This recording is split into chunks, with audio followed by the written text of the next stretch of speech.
sa atong paghatag og tabang sa mga Bisaya na magtutudlo pinaagi sa atong bond paper gift project atong gibisita ang East Gusa National High School sa Cagayan de Oro City. Let us watch this.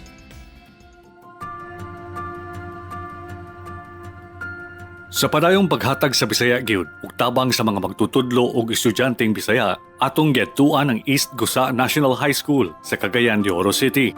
Si Teacher Ellen Hope Valenzuela Efren, teacher sa halos 3 ka katos nga estudyante, iyang gisulti kanato ang mga hagit na ilang giatubang kauban ng mga ginikanan tungod sa distance learning program.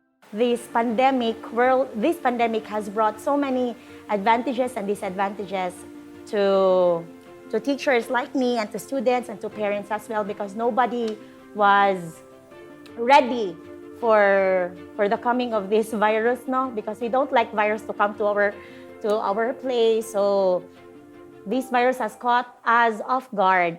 But thankfully, because of the initiative of our leaders, nakahimo ra gyud gyapon ta og way para mapadayon ang pag-eskwela sa mga bata bisan pa og naay pandemic. So mao ning gitawag karon nga new normal. So sa new normal sa pag-eskwela nay mga disadvantages. One of that is the fear of getting infected by the virus, especially kay kung mag-anhi ang parents, magtagbo with the teachers. Dili na to makita ang enemy. We don't know kung kinsa ang naay virus. So we might be infected by the virus, then madala na to sa family, and that is very fearful, right? Ikadua is not having a relationship with our students. As teachers, we are called to be the second parents of our students, and because of this new normal nga dili sila makanhi diri, we just give their parents modules. We don't really know them personally, and that is a disadvantage to our part. Kay kung maging parent mi nila, kailangan makipagrelasyon sila sa mo, but we cannot do that because we cannot see them physically. Third is that students don't have emotional outlet aside from their family. Nowadays, daghan kayo mga suicide mga cases among teenagers, especially sa high school, because I'm teaching high school students. So, normally, ang ilang problema kay ilang family, ilang problema kay ilang love life, and when they come to school, na sila'y friends, kay ilang maistoryahan, na sila'y teachers, kay ilang maistoryahan. So, karon nga new normal, wala na sila any other outlet aside from their parents.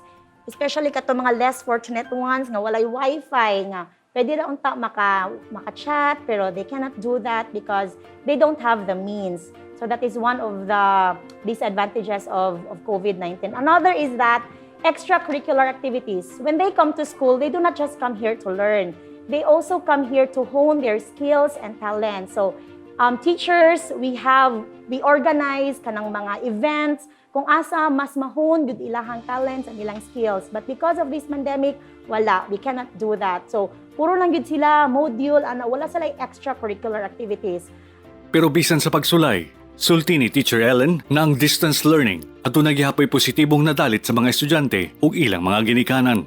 This pandemic has also brought us positive things, such as parents would know the pacing of their students.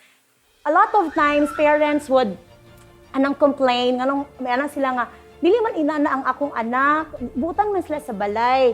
So, sila mismo, makakita gid sila unsa na gyud ang pamaagi silang anak as learners. And then, kabalo sila nga, hala, galisod ba akong anak og read? Although, namang gyud mga students nga iabot og high school, di pa ka-read. So, they themselves would know nga, so kani dapat magtudlo ko sila og read pa more, galisod day siya pronounce, galisod day siya og sulat. So, they would never know those things if ilaha lang ihatag na sa mga responsibility. Right now, they are given this responsibility. They have the chance to know more about their children when it comes to their academic performances. Another positive things is that more time with their children at home. Kay although we are second parents, na magid sila first parents at home nga mao gyud maghatag mag-instill sa ila og values.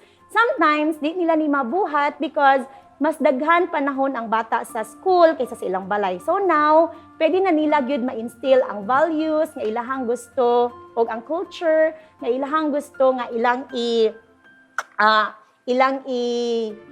i-instill sa ilahang mga anak. So they can do that one. So when there is more time with the family, more time nga magband, mas ma-close gyud sila.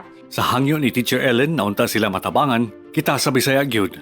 Ato silang gihatdan og dili lang bond papers, kundi gihatagan usab nato sila og face mask, alcohol ug disinfectant na gamit kayo karong panahon sa pandemya. I'm very thankful to Bisaya Gyud kay they give assistance to teachers, not just to teachers but also to other people nga in need yun, especially kay crisis yun kay sa karon nga panahon, dagan kay gasakit, walay kwarta, kay businesses are closing, and then kung mag-close ang business, wala pa yung mga trabaho ang mga workers.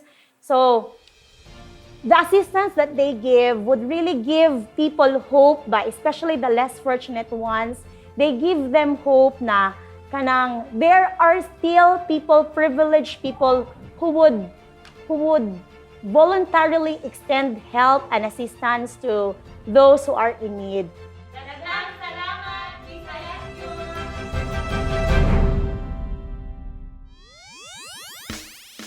Daghang salamat Teacher Ellen og sa imong mga kauban diha sa East Gusa National High School. Ug sa ato mga estudyante, fight lang. Himuon nato og inspirasyon ang mga hagit na atong giatubang aron magmalampuson ta. Pirti baya gyud ang paningkamot sa atong mga magtutudlo, mga ginikanan o gobyerno para sa inyong maayong kaugmaon busa padayon lang.